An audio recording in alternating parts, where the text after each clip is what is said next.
Okay, folks, we've got a few bills that we have not heard yet. 2, 4, 6, 8, 9. That's a whole lot less than it was this morning. But we've got a few that we've got to hear, and then we'll set the first supplemental calendar. Number 1. 1A, 1B, 1. Anyway. Yeah, this will be 1A that we're all set. Whatever. Okay.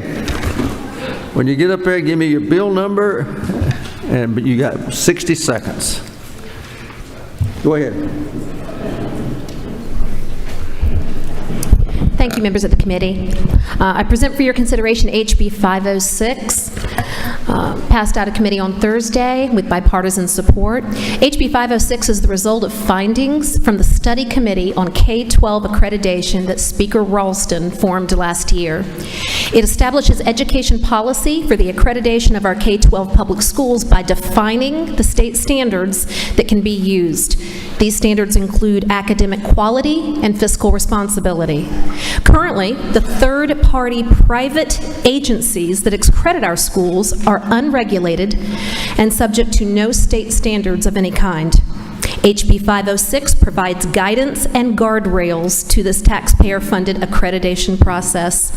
This is crucial given that our students' eligibility for the Hope Scholarship is tied to accreditation. That is the bill in a nutshell, and I ask for your favorable consideration.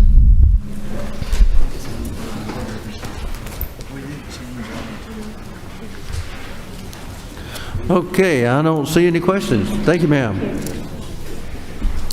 Yes, ma'am. What was your bill number? I hope it's on the blue sheet. No. It's not. Yes, ma'am. Go ahead. Okay. Good afternoon. Thank you, Mr. Chairman. House Bill 322, LC 432463. House Bill HB 322 states that ad valorem property tax bill shall not include any non-tax related fees or assessments. This means that no bill or assessment for the collection and payment of ad valorem taxes on real property shall include any non-tax related fees or assessments other than the ad valorem assessment or real property itself.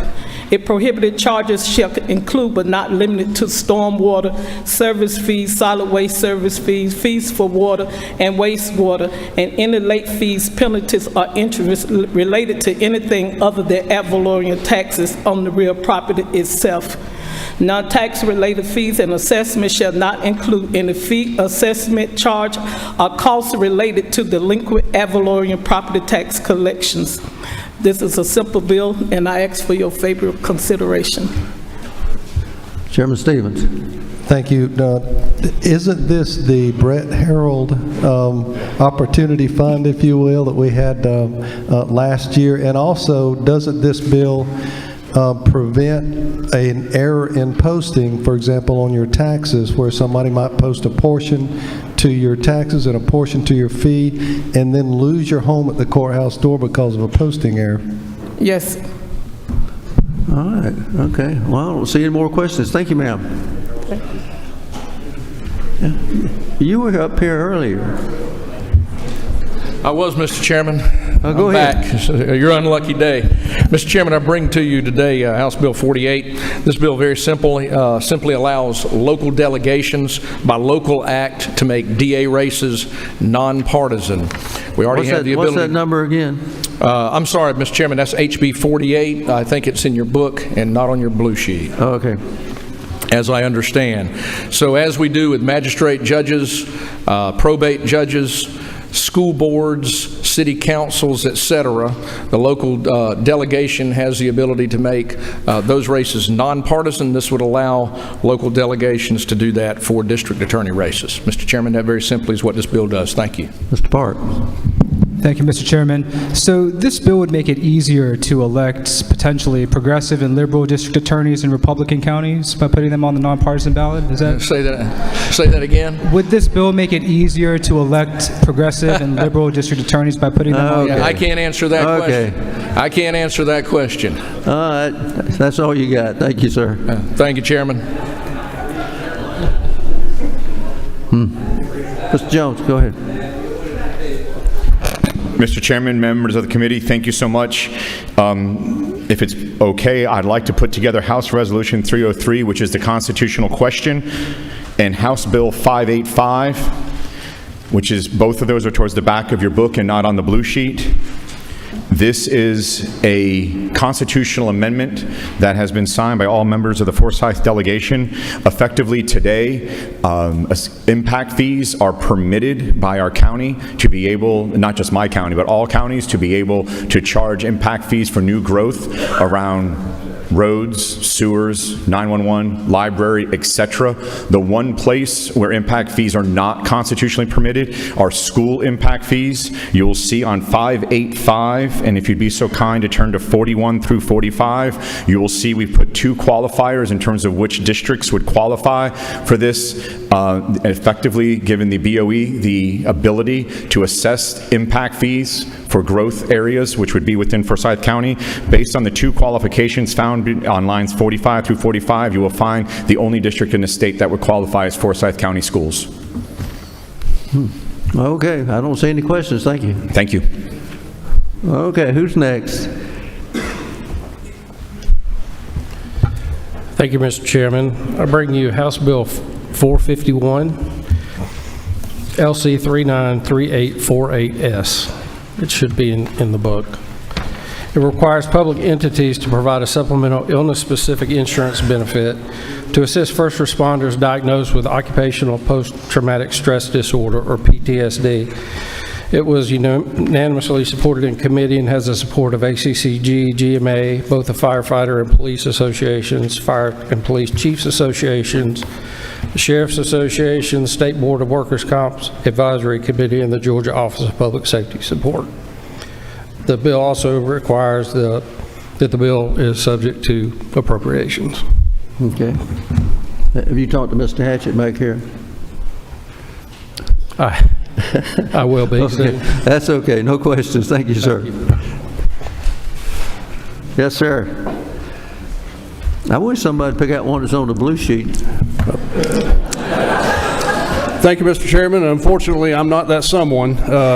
This bill is House Bill 331. House Bill 331 simply repeals a section of code. It's 48-5-140. That section of code allows a local county governing authority to, which is typically a county commission, to remove and replace a duly elected constitutional officer in the form who is the tax commissioner. The provisions that are called for that to happen are duplicative of several other areas of the code that have been passed since that section was put in place back in the 1800s, and we're just simply looking to repeal it. Okay, very good. Thank you, sir. Okay. All right, thank you, Mr. Chairman. Unfortunately, I'm also not that someone with one on the blue sheet. This is a Ways and Means substitute to House Bill 101, LC number 432771S. Deals with several different tax credits.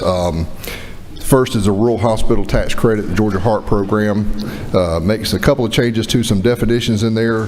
The primary difference in this is it ups the limits on pass-through entities up to $25,000 per year, and it ups the aggregate from $75 million to $80 million. It also allows for a hospital that has reached their limit for what they can be given to the excess of what that person has donated to be given to the next neediest hospital.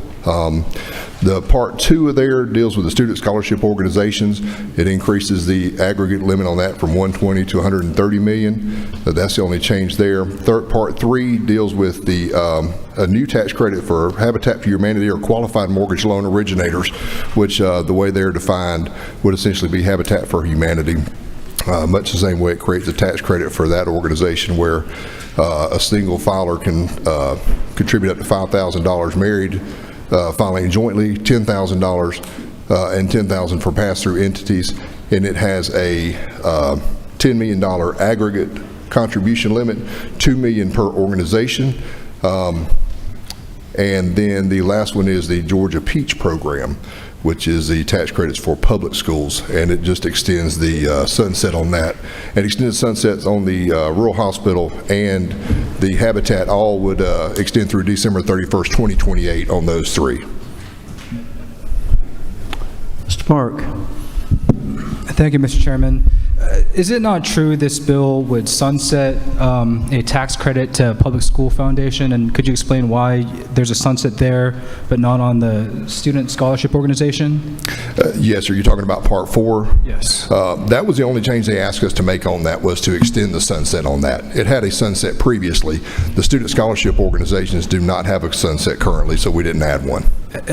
For one more question, is it not true that the Georgia Association of Educators opposes this bill, even though there's good things in there, because of that sunset and because of the extension of the student scholarship? They haven't expressed that to me. Thank you. Ms. Hughley. Thank you, Mr. Chairman. I had difficulty finding it, but I did eventually find it in the book. Is there a particular reason why all these various things are included in this one bill? And yes, ma'am, they're all similar tax credits. They all operate the same way, where someone is able to take their Georgia state tax liability and contribute that to a different organization. They all function the same way, so they were all included together for that reason. Okay. No more questions. Thank you, sir.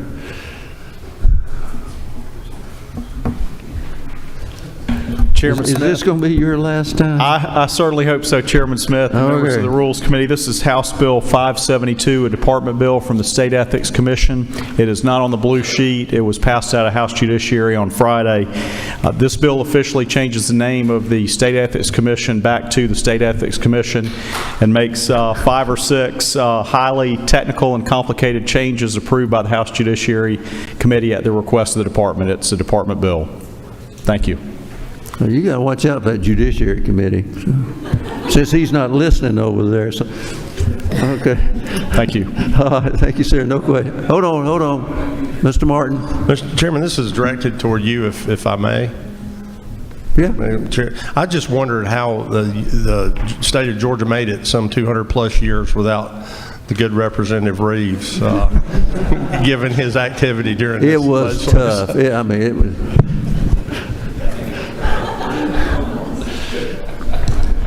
He's already on shaky ground, folks. I'll tell you what he did earlier. Go ahead. Thank you, Mr. Chairman, members of the committee. This bill is House Bill 515. It's not on the blue sheet. It's in the book. It was passed in Thursday in motor vehicles. It's essentially a bill that what it would do is. Is that all right, Mr. Chairman? Yeah, keep going. Okay. Essentially what it did do is, so we have the temporary driver's license. It would take the mandate a driver's course, a risk reduction course, after you've received the offense, and it would be mandatory to take that before you can get your temporary driver's license. And the studies show that if you take a risk reduction course right after the offense, your chances of getting help and you know, alleviating another DUI is definitely mitigated. Also, it does it increases the defensive driving course, which is separate. It takes points off your driver's license from 95 to 125. The fee is mandated by the state. They haven't had a raise in 10 years, so they're just asking for a raise on that part. And then one other thing it does is it adds a transfer fee of $25 to the $100 for the DUI course, and usually that's charged at the end of the course. But they've had circumstances that a lot of times the DUI schools have been out of business by the time they get to that point, so they're just combining the 25 and 100 at the beginning of the course. That's pretty much what the bill does. I'll stand for questions. Mr. Powell. I want to thank the gentleman for bringing this bill. That's just one less I had to handle after all these years. Is it not true that if you've had a DUI, your first DUI, and then you get an administrative license to be able to drive on, that if you have taken this course, not only does it help you, but it also helps you your chances with the judge that you may get something, a reduced sentence? Yes, Mr. Chairman, that's correct. It's not also true that these these driver improvement schools, as you had said, they haven't had a raise, and I think it's more closer to 14 years, and they've been stuck at the $95 range, and they're asking for this increase. Yes, sir, Mr. Chairman, that is correct. Mr. Park. Thank you, Mr. Chairman. So just to clarify, this would only require a DUI course or mandate a DUI course upon conviction? No, this would be, it would require a DUI course if you're asking for a temporary driver's permit, so you get behind the wheel after you've been for the crime, just to get you, the DUI course is a mental health type course, so it'd help you alleviate that, and then, but it would be before conviction, yes. Thank you.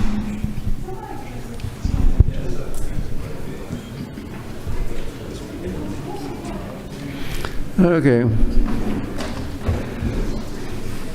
I don't see any more questions. Thank you, sir. Thank you, Mr. Chairman.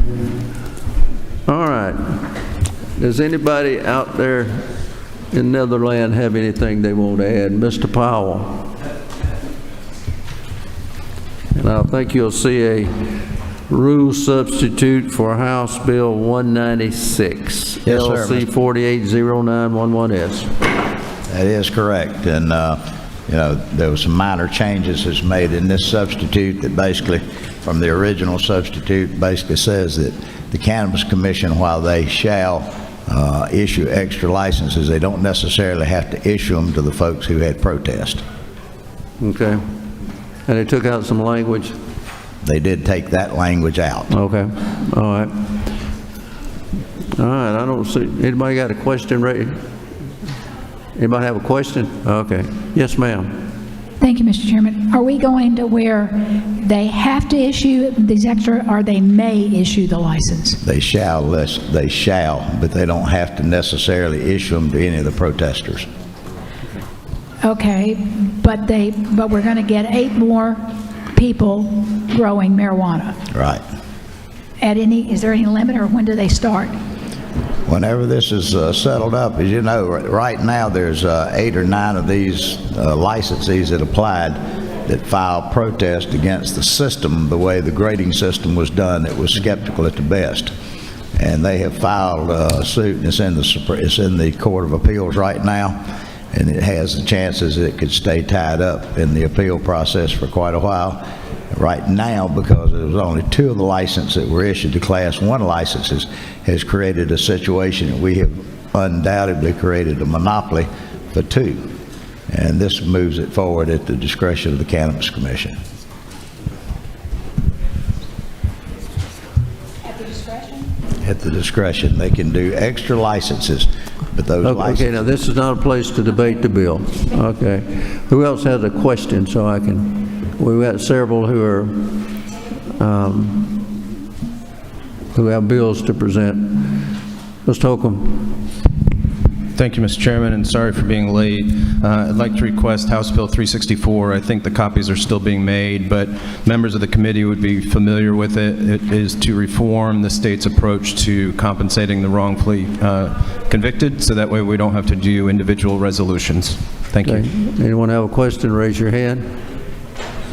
Okay, Mr. Carpenter, don't you have a bill to present? I do, but I don't see it on the sheets. I was just going to wait. Well, that's okay. Come on. Yes, sir.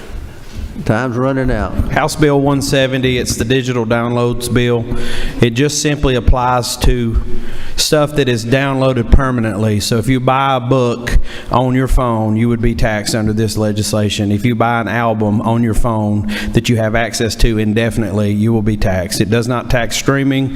It does not tax any kind of subscription-based services at this point. So, okay. All right.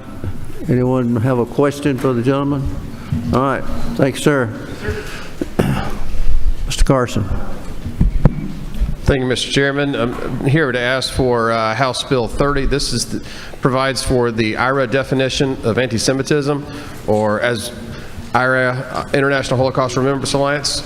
It does not create a new fine or class or a new crime. All it does is provides a definition of anti-Semitism, Mr. Chairman. Okay. Any questions for Okay, don't see any. Thank you, sir. Let's see. Mr. Blackman, is that your button being pushed? Okay. Yes, sir. Just going to ask for House Bill 454. I don't see it on any sheets, but there is a copy in the notebook. It has three parts to it. The first being a conformity piece, which allows Georgia taxpayers the ability to deduct certain expenditures in the year incurred. There's a bunch of clarification and cleanup language regarding our standard deduction and certain income tax provisions, but there are no new measures in that particular section. And then finally, the third is an update to the term force majeure to include as a qualifying event a pandemic. Any questions? All right, Mr. Jaspers. Thank you, Mr. Chairman. I'd like to ask for House Bill 617 from Transportation, creates a framework for funding mechanism for freight logistics improvements across the state. It will improve reporting, transparency, and focus on areas of the state who have freight logistics transportation issues. Anyone have any questions for the gentleman? Okay. A couple of items of business. Number one, we need to take a look at Senate House Bill 196 substitute LC 480911S. Do I hear a move that we accept it? Move. And a move and a second. It's on. Accepted. Okay.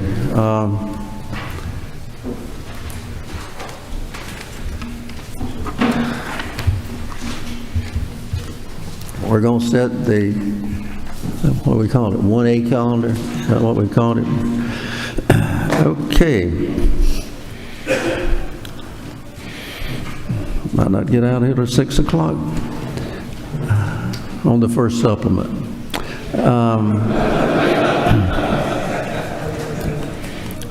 Under modified open, do I hear move on HR 48? It's on. HR 49, it's on. HR 55, it's on. HR 70, it's on. HR 256, it's on. All right, modified structure. HB 30, do I hear a move? It's on. HB 82, do I hear a move? Yeah, kind of weak. It's on. House Bill 188, do I hear a move? House Bill 189, do I hear a move? It's on. House Bill 196, LC 480911S, do I hear a move? It's on. House Bill 231, do I hear a move? House Bill 364, do I hear a move? House Bill 383, do I hear a move? It's on. House Bill 437, do I hear a move? It's on. House Bill 455, do I hear a move? It's on. House Bill 493, it's on. House Bill 493, do I hear a move? It's on. House Bill 504, do I hear a move? It's on. House Bill 514, do I hear a move? It's on. House Bill 516, do I hear a move? It's on. House Bill 528, do I hear a move? It's on. House Bill 557, do I hear a move? It's on. House Bill 571, do I hear a move? It's on. House Bill 572, do I hear a move? It's on. House Bill 607, do I hear a move? It's on. House Bill 611, do I hear a move? It's on. Under structured. House Bill 86, do I hear a move? It's on. House Bill 102, it's on. I'm sorry, House Bill 101, do I hear a move? It's on. House Bill 170, do I hear a move? It's on. House Bill 290, it's on. House Bill 431, do I hear a move? House Bill 454, do I hear a move? House Bill 482, do I hear a move? It's on. Okay, let's run through those again. I went through them pretty fast. Under modified open, HR 48, HR 49, HR 55, HR 70, and HR 256.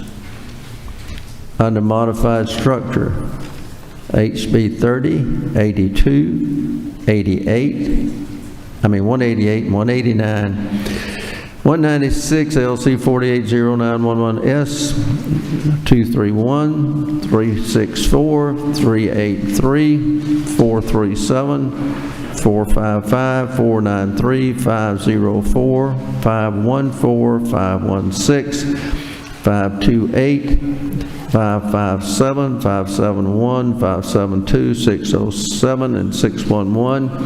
Then under structured, 86 101 170 390 431 454 482. Mr. Leader. 290, excuse me. 290 431 454 482. Mr. Leader. Oh, Madam Vice Chair. Thank you, Mr. Chairman. I would like to move under Rule 33.3 to limit debate on all measures to 1 hour, time to be allocated at the discretion of the Speaker.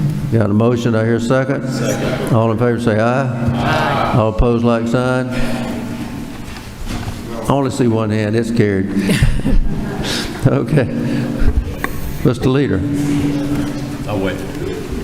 Okay. All right, all debate has been limited to 1 hour at the discretion of the Speaker. I was going to tell you about Chuck Martin. Remember he asked a question a while ago. You know what the boy's got some nerve. He came up to me while I was sitting on the House floor and said, "I'm going to take your administrative assistant away from you." I said, "If she goes up there, you won't be there. I'm going to shoot you." You don't get a response. Go ahead. Mr. Chairman, that was just to provide you with how much I think of your administrative assistant, how good she is. You threatened to take her.